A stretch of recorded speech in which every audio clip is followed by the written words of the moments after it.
Welcome to Benchmark Studios podcast, where we share stories that matter to the community and inspire the next generation.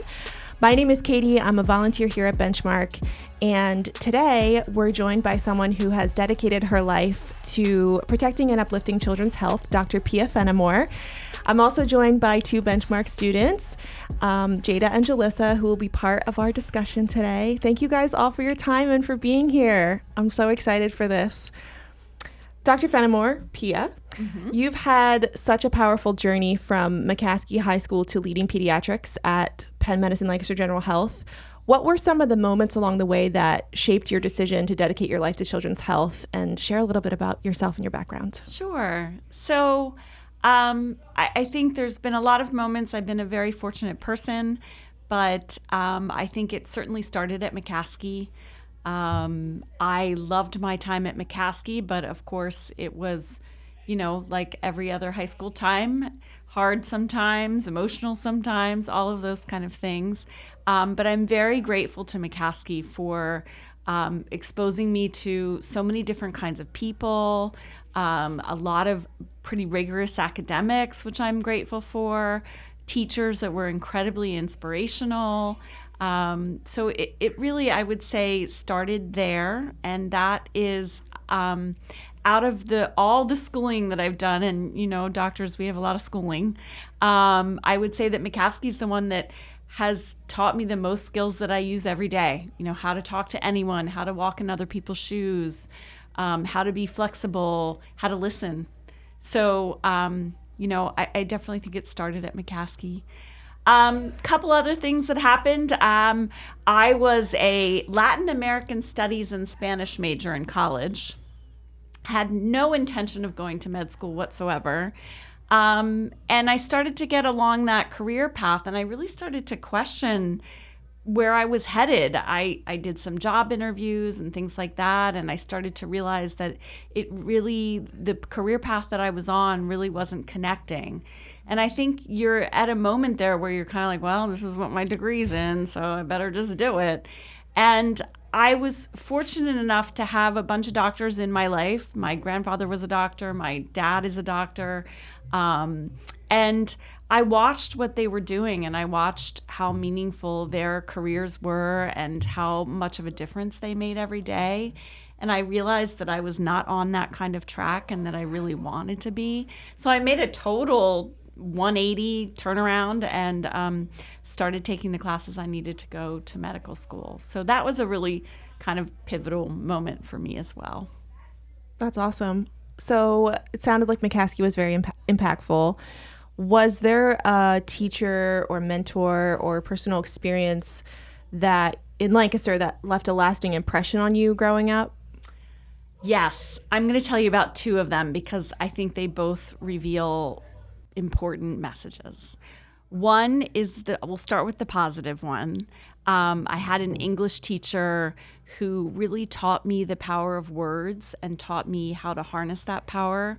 I would hand in my assignment and she would always say, "Give me more. I need more. Why did you write that? Why do you feel that way? Why is that there?" And she was just never satisfied, and she really got me comfortable putting my feelings on paper, putting my feelings into words, and then got me to understand the power of that. And I'm very appreciative for that because, I love to write. I love to talk.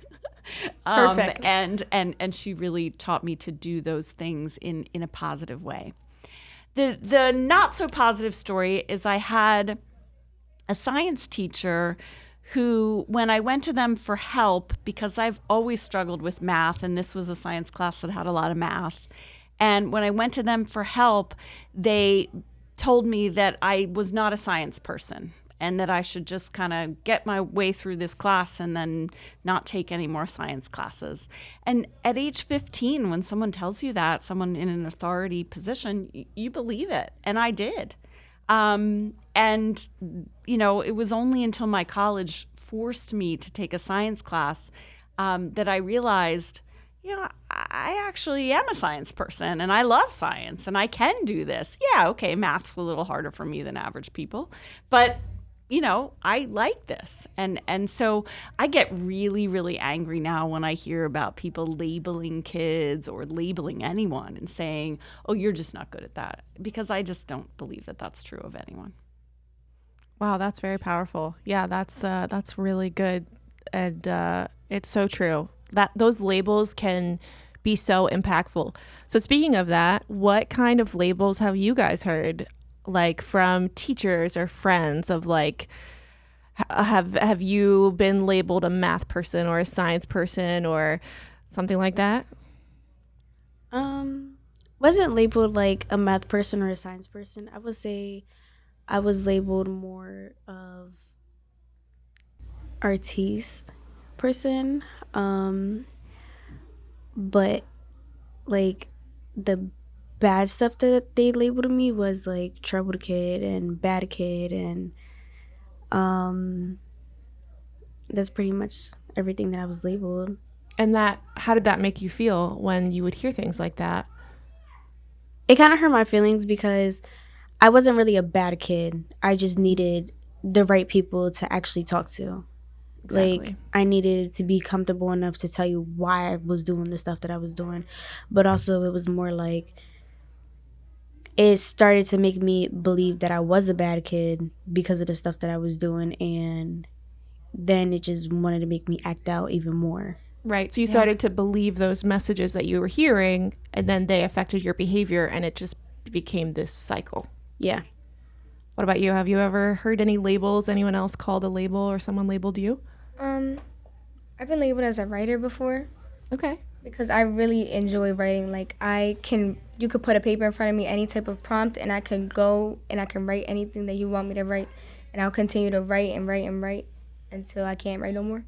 That's great. And do you like that label, or do you kind of, how do you feel about it? I like that label because it shows that, like, people see what I'm thinking. Like, when I put it on paper, I say what I feel, and that they understand what I'm feeling and what I'm thinking. That makes sense. Love that. When you communicate, do you prefer to like write to people, like text versus talking in person or like on phone calls? Does that affect it at all? I prefer to talk to people in person because I can see their reactions and their body language rather than a text, because a text can be misinterpreted in so many different ways. Like, it might come off as passive aggressive when the whole time you were trying to be kind, or you didn't mean to come off that way. Absolutely. So obviously this week, it's been a heavy week, and there's been a lot of sad news, and we're going to talk a little bit about the topic of gun violence. So recently, Pia, you have helped lead efforts to reduce gun violence through safe firearm storage. What brought the issue of gun violence in our communities to your attention, and how did you get involved in prevention efforts?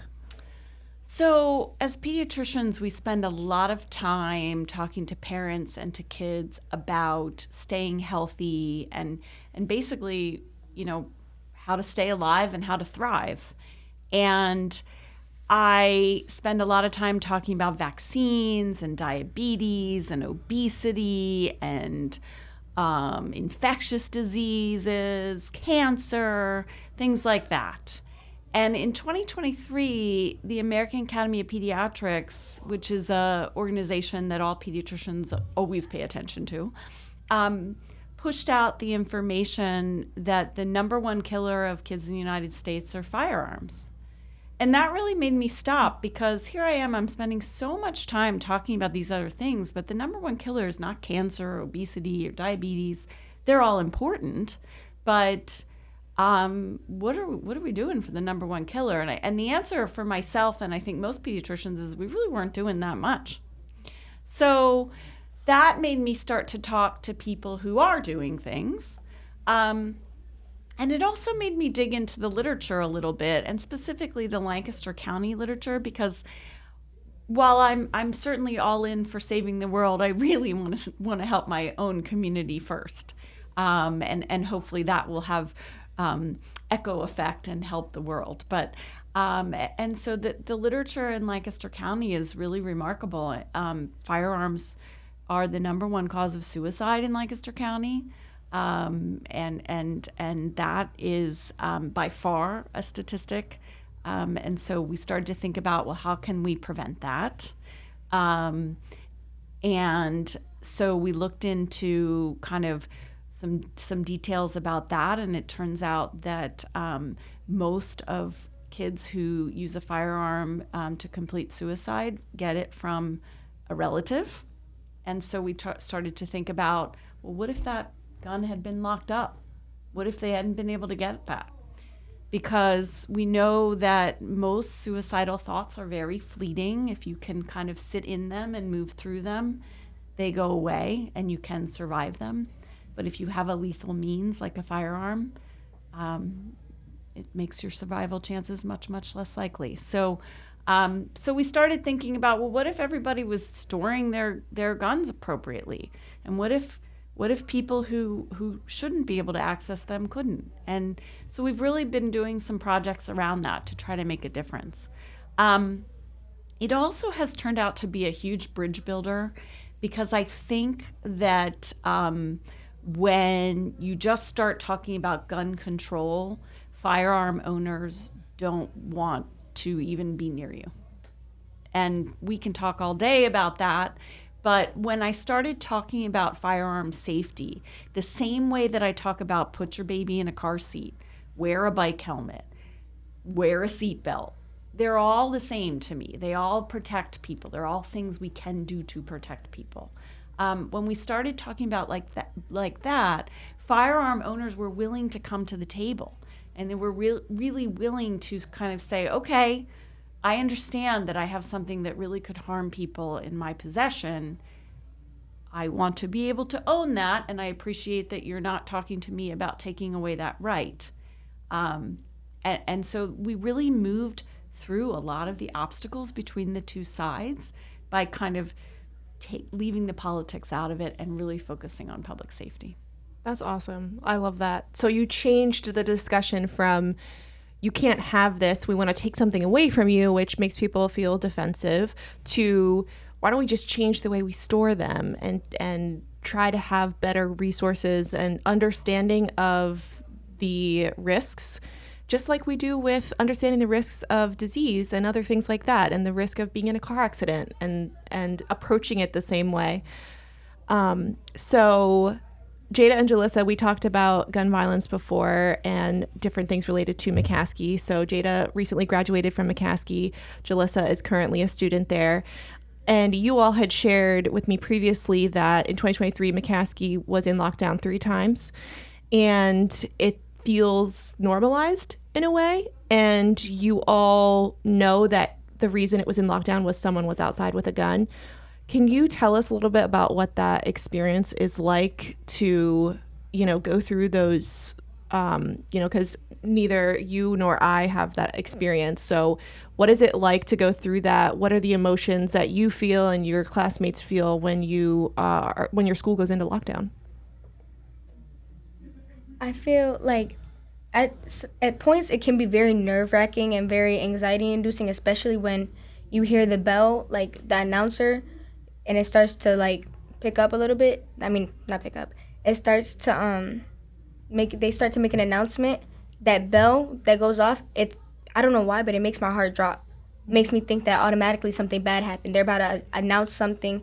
Okay, lockdown. Okay, we can't go outside. Okay, stay in the class, whatever. But it's very scary, especially when you don't know what's really happening, and they'll just say lockdown, you can't go outside, or you have to stay in your classroom. And for the other students especially, because they don't know what's happening. We all don't know what's happening, and as a collective, we're all scared. Not scared, but we're all worried about what could be happening or what might be happening. Yeah. What about you? Have you experienced lockdown and that kind of thing? I would say yeah, the very first ever lockdown that we had, my heart dropped. They never use the speakers, ever. They don't do morning announcements. They don't do any of that. We actually have people that go and do little news, and we watch it in the classroom on this, TV. Mm-hmm. So once that bell does ring, You know it's bad. You know something bad is happening either inside the building or outside the building, and it's like, okay, what is it? Is it inside or is it outside? Is it gonna come inside or is it just gonna stay outside? You don't know like how much in danger you are at that moment. Yeah, you don't know really how much detail. Then you have like some kids that take it as a joke and they're like cracking jokes about it, and then like you have other kids that are like, oh my gosh, like in the back of their head they're like, what if I don't go home tonight? So it's like, I would say like it's a 50-50 chance on some kids being completely cool with it, and then other kids like, oh my god, I might not go home. Like it's a very scary moment when they when they use the bell and the announcements comes on and everything. So, and then you, after those times, you did find out that, you know, somebody was outside with a gun. Once you know, you don't hear it in that moment, but you know later. Do you have any idea where you know, the people obtain the guns? Do you think they're getting them, you know, like Pia said, you know, a lot of kids who get access to guns, it's from a relative. So do you have any idea where those people have gotten guns, or where just anyone in the school gets a gun, how they access them? Well, there is some people that put together like, which I'm pretty sure, or maybe I could be wrong, is not really considered like a gun because they put them together. Okay. But there's old people that be giving guns out, like that was staying in a corner and you could go in a corner and buy it from an old person, or you could just have like that one person that, oh, I know that person has a gun, I'm gonna go steal it and I'm gonna give it to you, and I'm gonna flip it and you give me like 500 and I'll give it to you. So it's like, it's a lot of robbery with it. And then you have old people that buy the guns for the kids. So it's like, I don't know, they should honestly like figure out the older people backgrounds and see what they're really doing with the guns, because you shouldn't be coming in grabbing more than one gun. Right. Yep. Right. What about you? Where do you think they get the guns? Like, what's the appeal? Do you think they're trying to flip them and make money, or is it cool? You know. A lot of times it could be an accessory. It could be something to protect themselves with, or it could be, hey, I have this, like you said, for to sell, and like Jada said as well, robberies, because there are some cases where kids will go and seclude this kid, and they know that this kid has a weapon, and they will take that weapon from them, and they'll do whatever they want with that. But I also think there's a lot of like, it's not secure how many people like have access to guns, and it's like, it's so crazy, like, because there's no reason that this kid can get a gun that he knows where to get a gun. Mm-hmm. No kid should know where to get a gun. Right. And there's a lot of that happening here, especially now, because most of these kids get their guns from people who know people. Mm-hmm. Mm-hmm. So they'll be like, okay, I'll give you the money, you go get it for me, and then they'll bring it back, like Jada said. Like, I'll give you money for it, and you can have it. Yeah.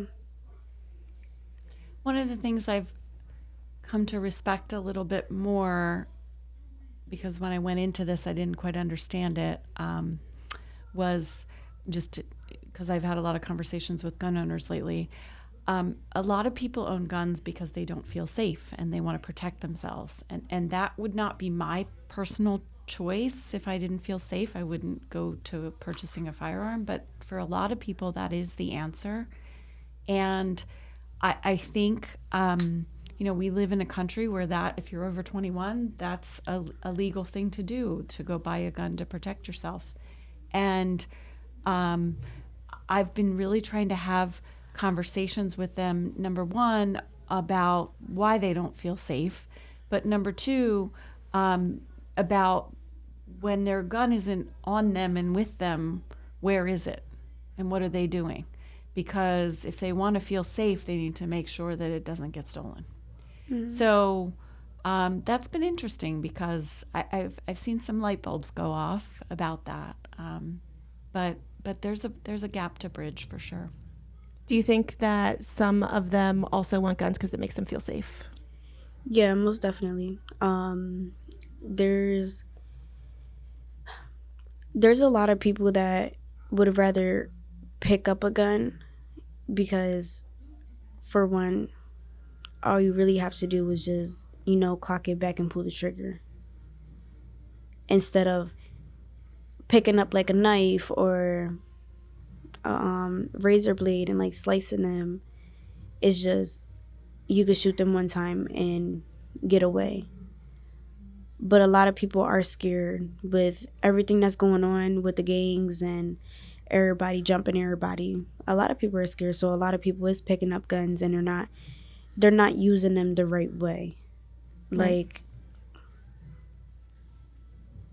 yeah, that's the intent is not good. Yeah. Like they're wanting them because they're more effective and quicker and easier, and it's just like almost like it's an easy weapon kind of for them to use. Pia, after the Parkland shooting, I know you've done a lot of different writing that I've read. After the Parkland shooting, you wrote that you wouldn't be true to your profession if you stayed silent, and you called on the medical community to treat school shootings like an epidemic. How has this perspective influenced your work, and what progress or frustrations have you seen since 2018? It's mostly frustration. I mean, Parkland was what, 2018, Yes. and where are we, 2025? And look how many there are so many school shootings since then. But I think the one thing that has happened is the call to action for medical providers has been heard.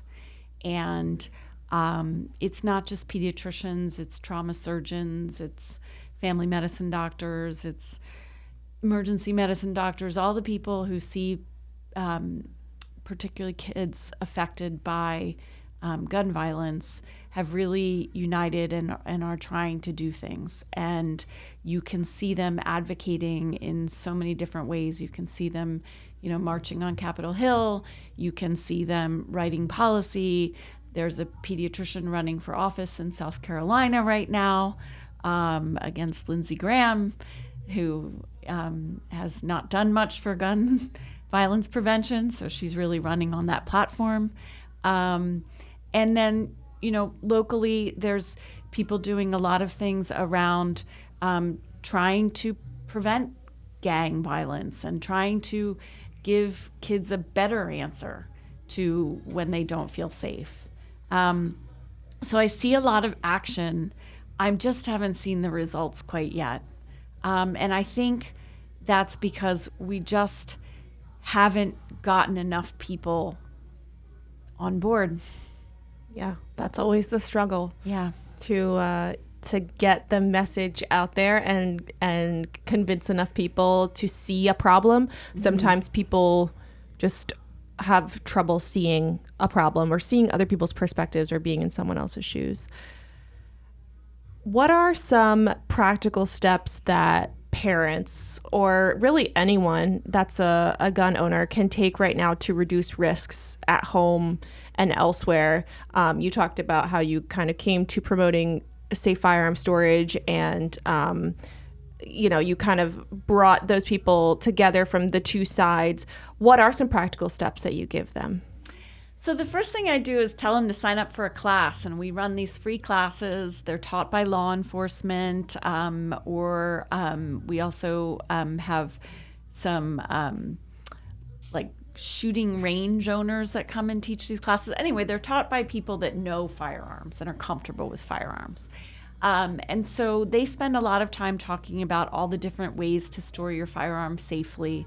The most safe way is to store your firearm locked with the ammunition locked in a different place. But firearm owners will tell you that they don't like that much because it means that their firearm is not ready if they need it. So a compromise solution to that is what's called a biometric safe, which is a safe that holds your handgun, but you put your thumbprint in it to open it. So that means that only you can open that.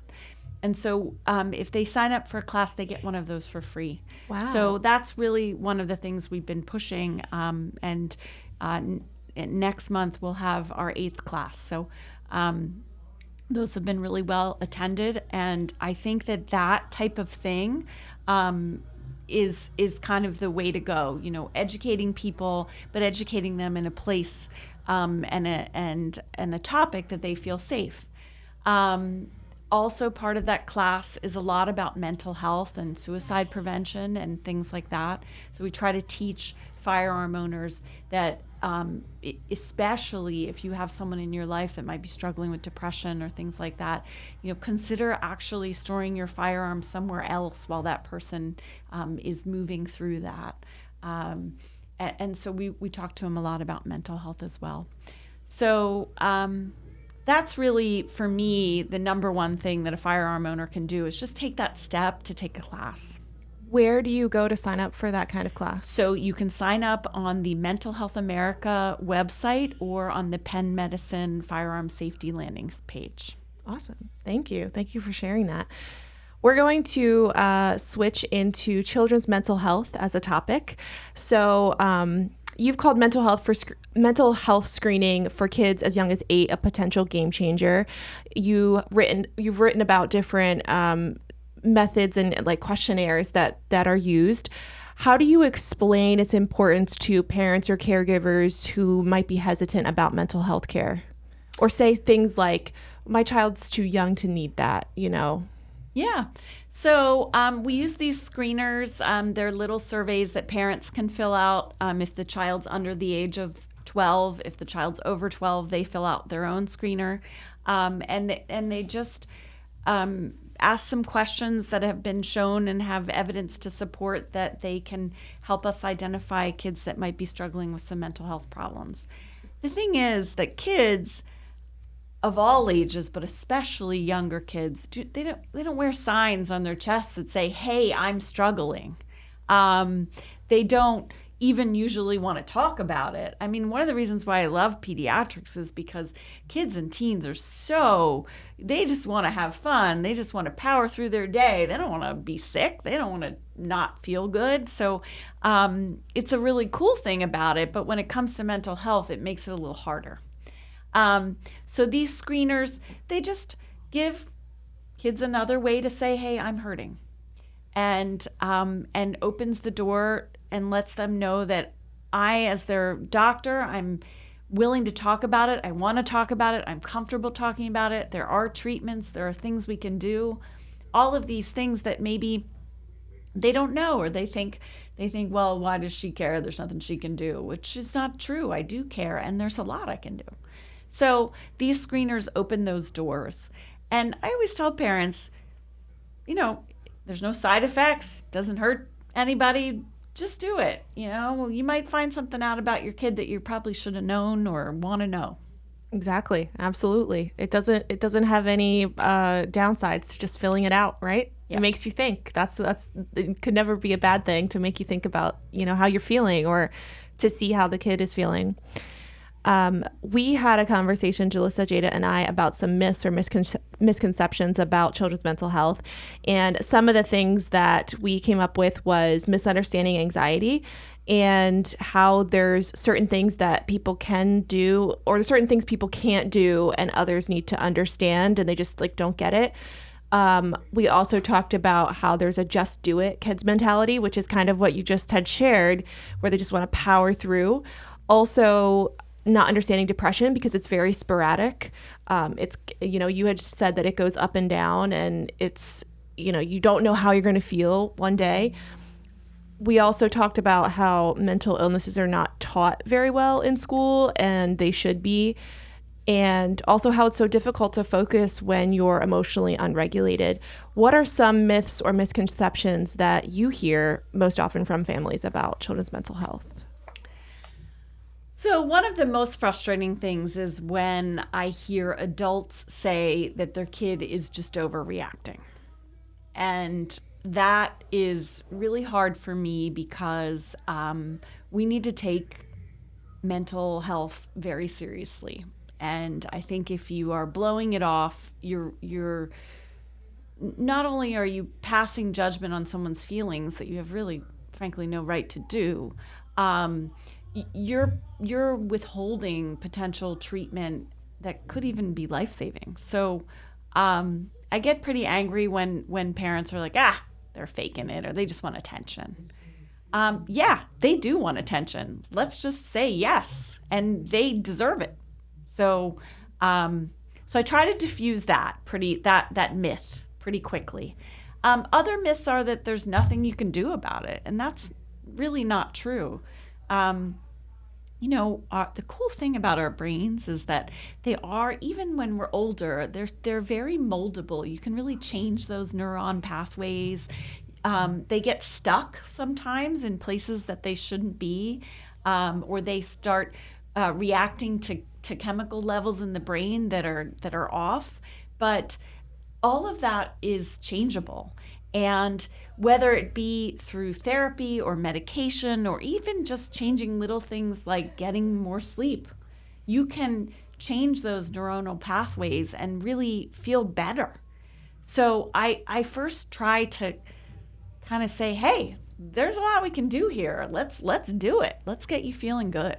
Right. And you can't do anything until someone actually tells you or lets you, treat them and share what's going on. And then you can start to look at solutions. But you have to get to that point first of being okay with saying, well, I'm feeling kind of this, or I'm feeling like I'm not getting enough sleep, and I'm feeling sad, or I'm feeling, anxious. When I want to jump way back to when you were at McCaskey High. I'm going to ask you what were some of the biggest challenges that kids faced then, and then I want to hear from you both what are some of the biggest challenges that kids face now, and kind of compare and contrast. So go ahead. What were some of the biggest challenges kids faced? So I graduated from McCaskey in 1988, just to give everybody a little perspective. And I would say that the top problems, the number one problem was teenage pregnancy. So the teen pregnancy rate in the United States reached its ultimate highest point ever in 1990. So if you think, I graduated in 88, so my whole time in high school, we were on the way up.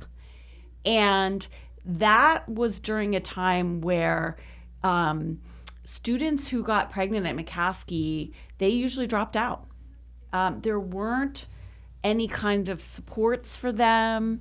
They missed so much class during, before and after they had the baby that they often couldn't catch up. And if they did want to come back, they didn't have childcare. So there were a lot of people that were really working towards solutions. And my senior year was the year that they put the daycare at McCaskey. And people protested that.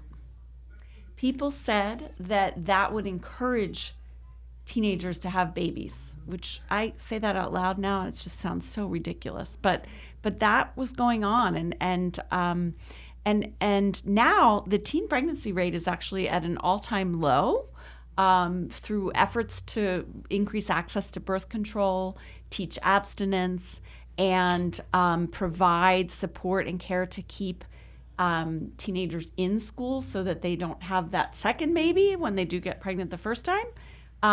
It's really drastically improved since the 80s. So I sort of look at that as a success story, but I'd love to hear what you guys who are in the moment think about that topic.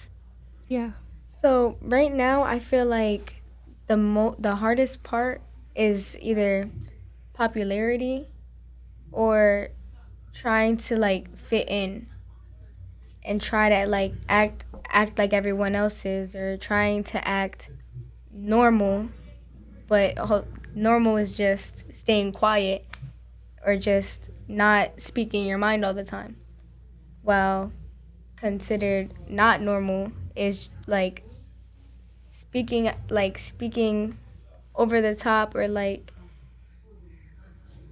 doing things that normal people wouldn't normally do, like speaking out against certain things or like speaking their opinions. Yeah, being opinionated or being animated, that's That's what I frowned was trying to say. upon. Yeah, absolutely. What are some of the biggest challenges that you think, even just outside of school, just in your age group, that kids face? I would say like some challenges are like that some kids my age group face are, what is it, identity fraud. Identity fraud? Okay. Yeah. They don't really know who they are or who they really want to be, so like they kind of like just gather everybody else's personality and tries to make it into their own.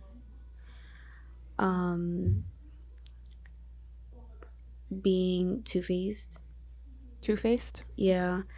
Telling like Jalissa one thing and talking about me, but also coming to me and talking about Jalissa and telling me another thing. That's like, it's really big. It's really big. So, but I agree with what Jalissa was saying about it all, because a lot of that be happening.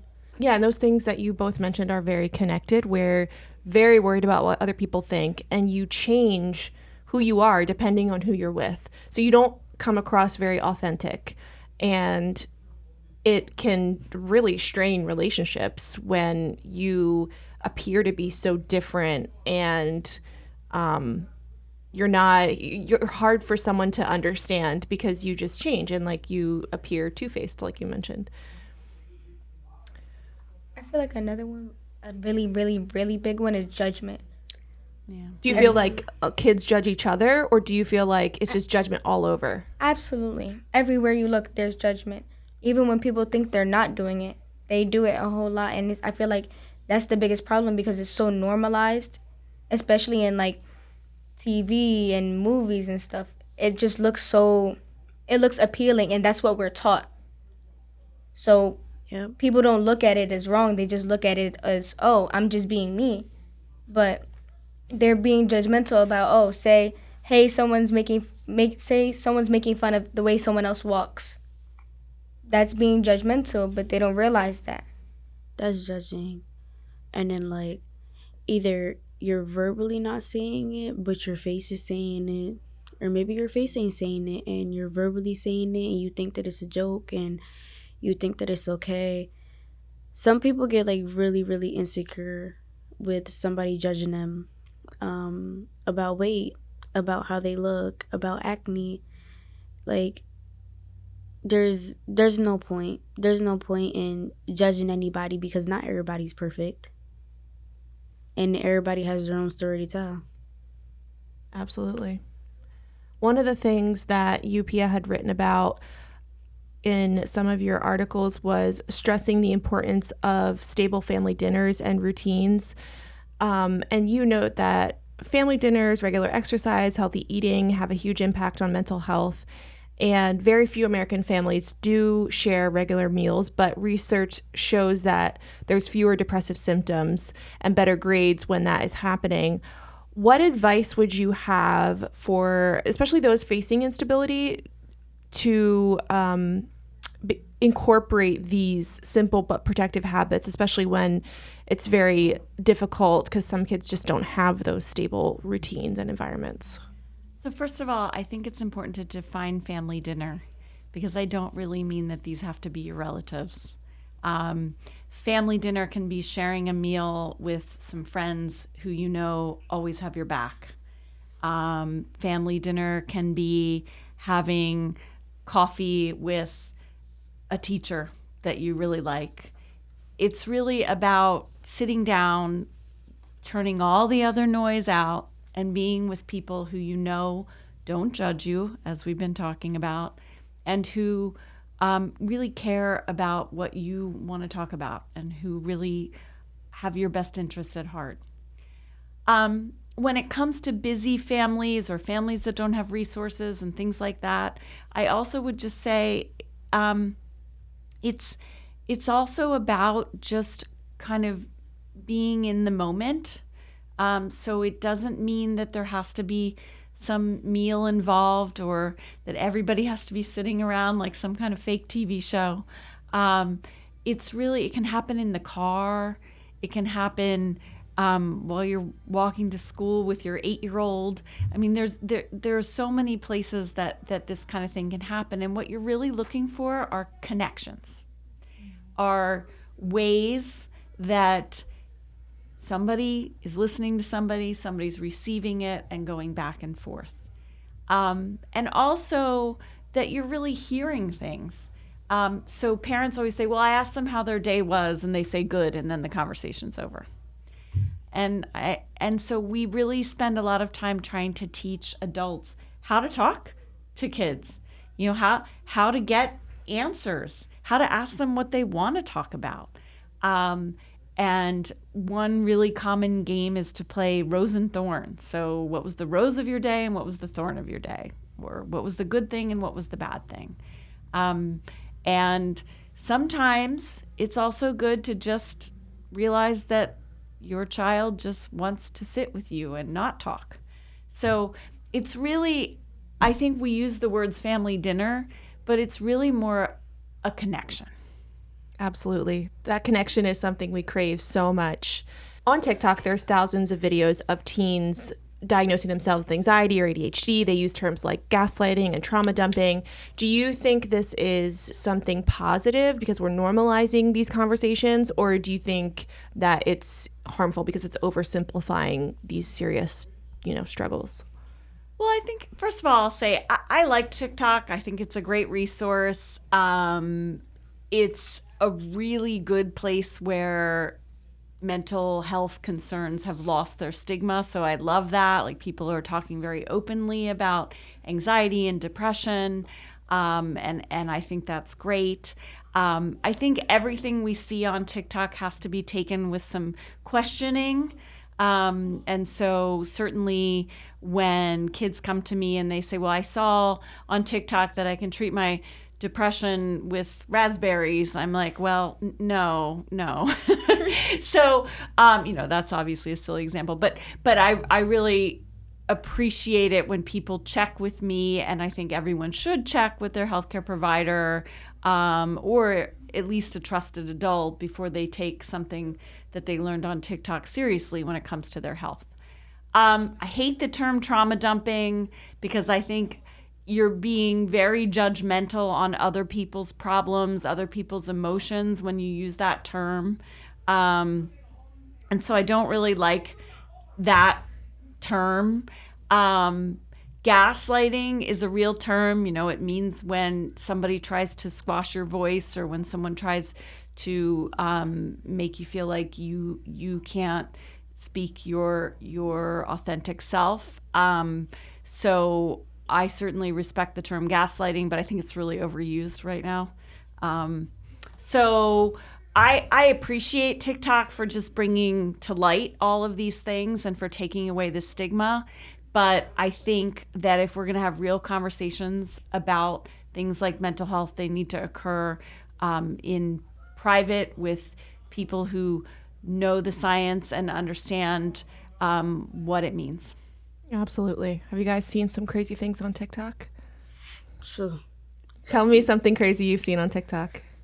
I would say like the little probiotic ads. Vitamin ads and things like that. Yep. Supplements.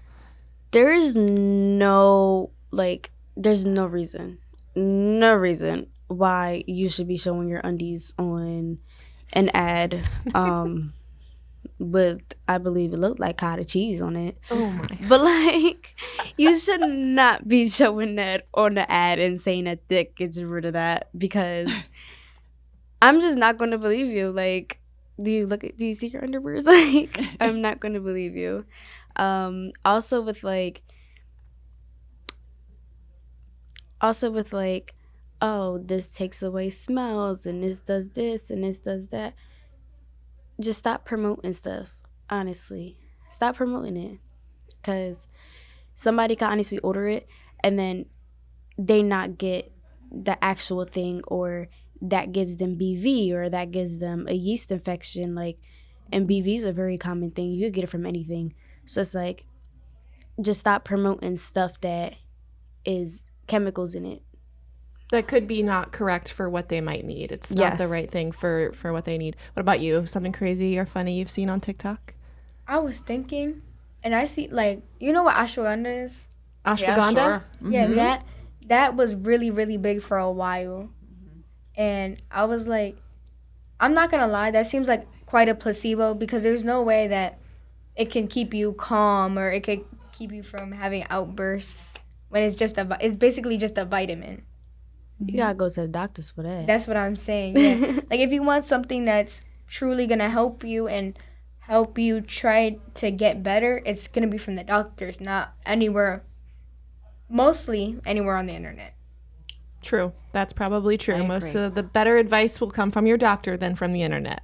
Yeah. Absolutely. The internet's just going to tell you you're going to die in 2 days. Or try to take your money. Exactly. A lot of times it is just trying to take your money. They get away with it too.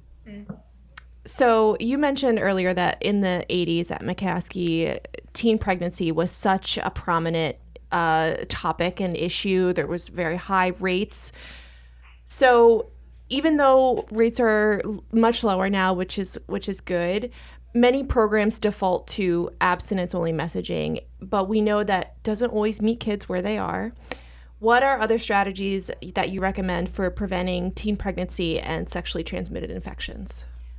The first strategy is just let's all talk about it. I mean, what is the Salt and Pepper song? Let's talk about sex, baby. I mean, I just get tired of people not talking about it, you know? I mean, and one thing that I think is important to talk about, sure, abstinence, yes, please. But I also think it's important that teenagers know the stats. So the average age of having sex for the first time in the United States is 17 for a girl and 18 for a boy, which is probably a little higher than what you thought I was going to say. But I just think that that's an important stat, because if you think that everyone is doing it, you're wrong.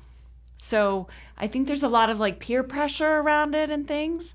So that's the first thing, is I just want people to know, like, sex is something you should do because you want to, and because you think it's the right decision for you, not because you're trying to keep up with people or things like that. So that's the first thing.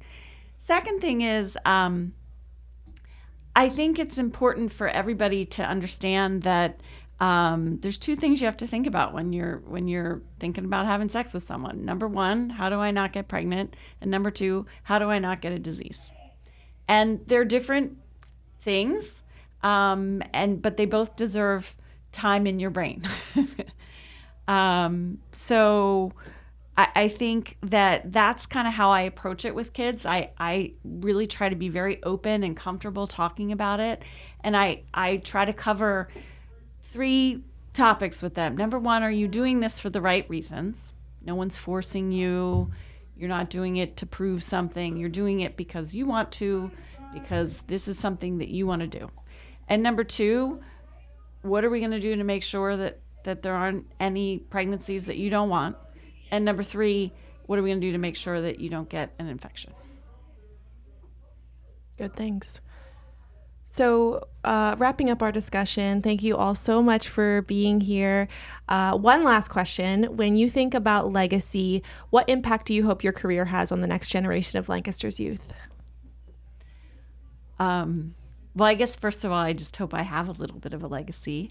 But first and foremost, I hope that people just thought that I was a good listener, and that when people needed my help, that I was there for them.